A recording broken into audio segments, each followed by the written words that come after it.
अच्छा जी, अभी तक हमने मजर ऑफ सेंट्रल टेंडेंसी की सारे मजर जो थी बुक में वो हमने पढ़ दिए ना। तो अभी जो मजर्स है इनकी बीच एक रिलेशन है।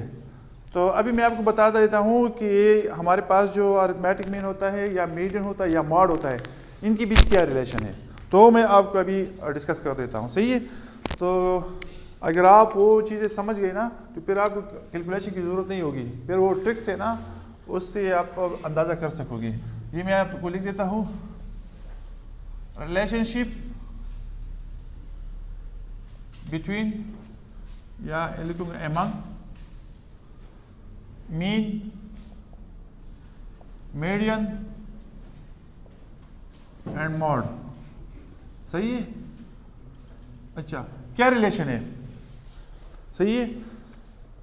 मैं आपको, हमने तो कंस्ट्रक्ट किए, हमने वो फ्रीक्वेंसी कर्व भी ड्राइव किए, फ्रीक्वेंसी पॉलीगॉन्स भी ड्राइव की है, वो चीज़ें आप लोगों ने सीखी है ना। लेकिन आपको ज़रा फिर से उसका स्लाइड टच दे देता हूँ ना। हमारे पास क्या होता है, ये वर्टिकल एक्सिस होता है और ये हॉरिजॉन्टल एक्सिस होता है।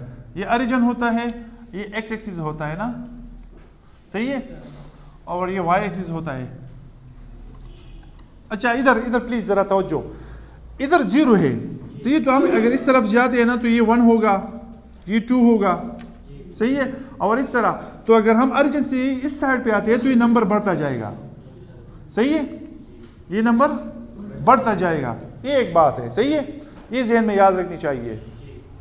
ठीक है? ये तो वैसे हम कर देते हैं ना, लेकिन जब हमारे पास ये नंबर्स नहीं होते ना तो फिर ज़रा हम कंफ्यूज होते थे जब हम स्टूडेंट्स थे। तो अभी मैं आपको बता देता हूँ कि जितना हम इधर से इस राइट साइड की तरफ आगे बढ़ते हैं तो नंबर बढ़ जाता है।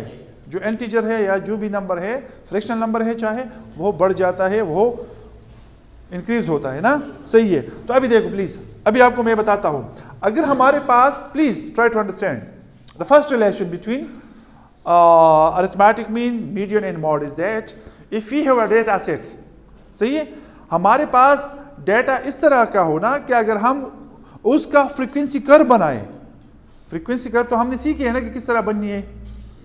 समझ आ रही है बात? हाँ, अगर हमारे पास एक डेटा इस तरह है कि अगर हम उसका फ्रीक्वेंसी कर्व बनाए और इस तरह बन जाए, इस तरह बेल शेप। ठीक है? हमारे पास डेटा थी। सही है? और वो हमने प्लॉट की ना तो ये शेप इस तरह बन गया।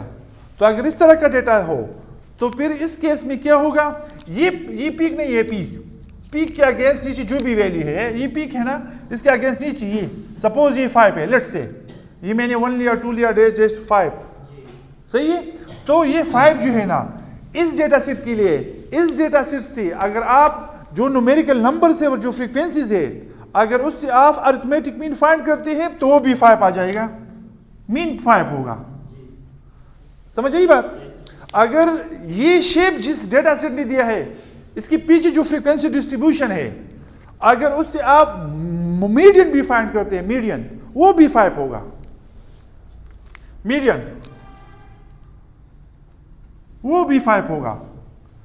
और अगर मॉड फाइंड करते हैं ना, वो भी 5 होगा, मॉड भी 5 होगा। सही है? इस शेप को क्या कहते हैं स्टैटिस्टिक्स में? Symmetrical shape. कौन सा शेप? सिमेट्रिकल। ये सेंटर जो है ना, ये मैंने जरा स्केच में थोड़ा मैंने हैंड से ड्रा की ना, स्केच मैंने हैंड से बनाई वैसे, तो जरा आपको टेढ़ा बेढ़ा नजर आएगा, लेकिन जो सही तरह से खींचते हैं ना, तो ये इसके इस पॉइंट से, इस सेंटर से अगर राइट साइड पे जो टेल आता है नजर और लेफ्ट साइड पे जो टेल नजर आता है, अगर ये मतलब नजर में सेम नजर आते हो, इस तरह बिल शेप हो। सही है? तो इसी केस में मीन, मीडियन, मॉड जो है ना वो बराबर होता है जो नंबर है। अगर इसके पीछे जो डेटा सेट है ना, समझ आ रही बात? एक्स है, एक्स की वैल्यूज है, फिर फ्रीक्वेंसी है, न्यूमेरिकल डेटा सेट है ना, फिर हमने प्लॉट किया तो ये शेप दिया। तो अगर इस डेटा सेट से पीछे जो डेटा सेट पड़ा है एक्स और फ्रीक्वेंसी से, तो अगर इससे आप फार्मूला अप्लाई करके summation F x divide by summation F और मीडियन वाला फार्मूला और मॉड वाला फार्मूला, तो हमें 5 5 5 ही मिलेगा। सपोज इस पीक के नीचे एक्सिस पे जो भी वैल्यू है, सही है, तो दिस ये सिमेट्रिकल डिस्ट्रीब्यूशन के लिए सारे अल्फाज में इसका मतलब क्या है कि सिमेट्रिकल डिस्ट्रीब्यूशन में मीडियन, मीन और मॉड एग्जैक्टली सेम होती है। जो मीन का वैल्यू है वही मीडियन का भी है, वही मॉड का भी है। सही है। So this is the first property. अच्छा, फिर दूसरा बता देता हूं।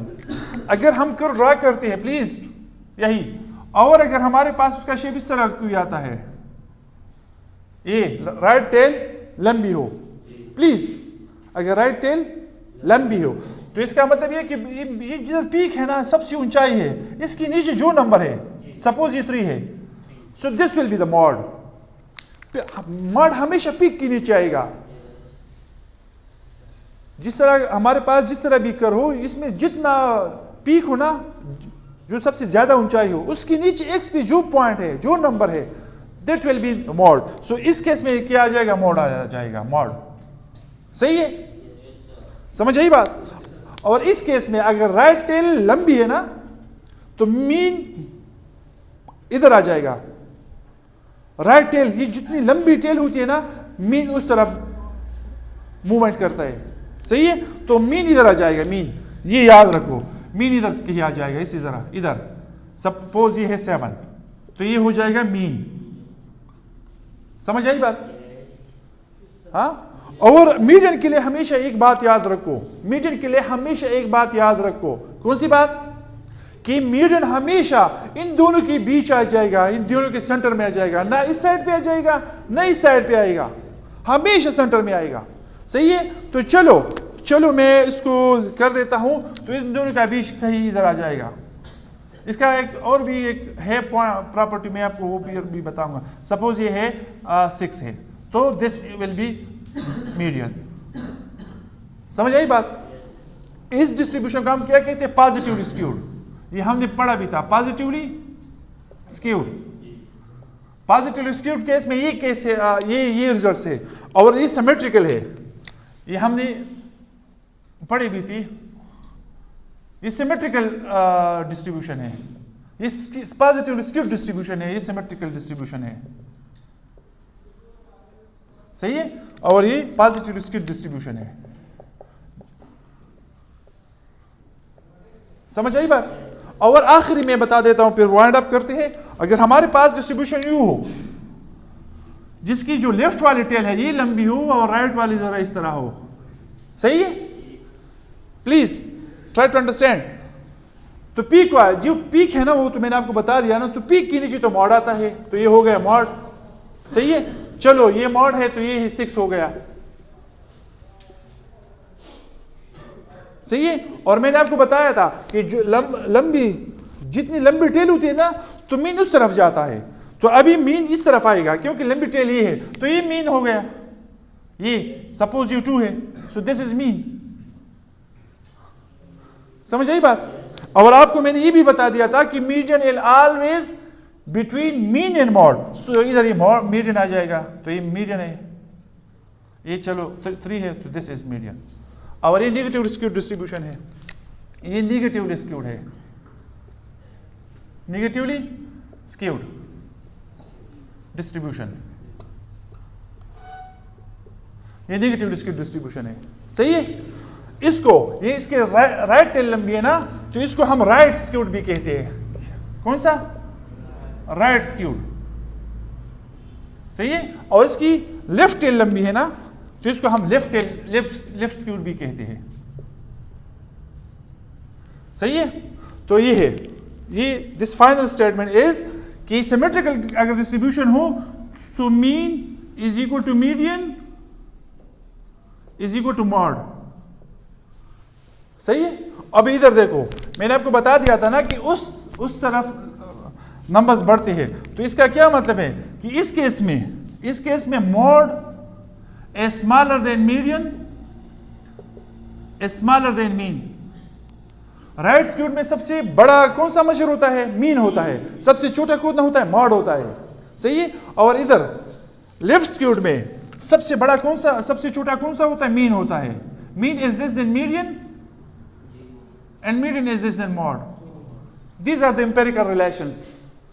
ये MCQs वगैरह में आ सकते हैं, पूछ सकते हैं। सही है। So this is the relation. अगर सिमेट्रिकल हो तो तीनों का रिजल्ट सेम होगा, और अगर पॉजिटिवली स्क्यूड हो तो मीन सबसे बड़ा होगा, फिर मीडियन होगा, फिर मॉड सबसे छोटा होगा। और अगर नेगेटिवली स्क्यूड हो तो सबसे छोटा मीन होगा, फिर मीडियन होगा, सबसे बड़ा मॉड होगा। So this is the empirical relationship between mean, median and mod.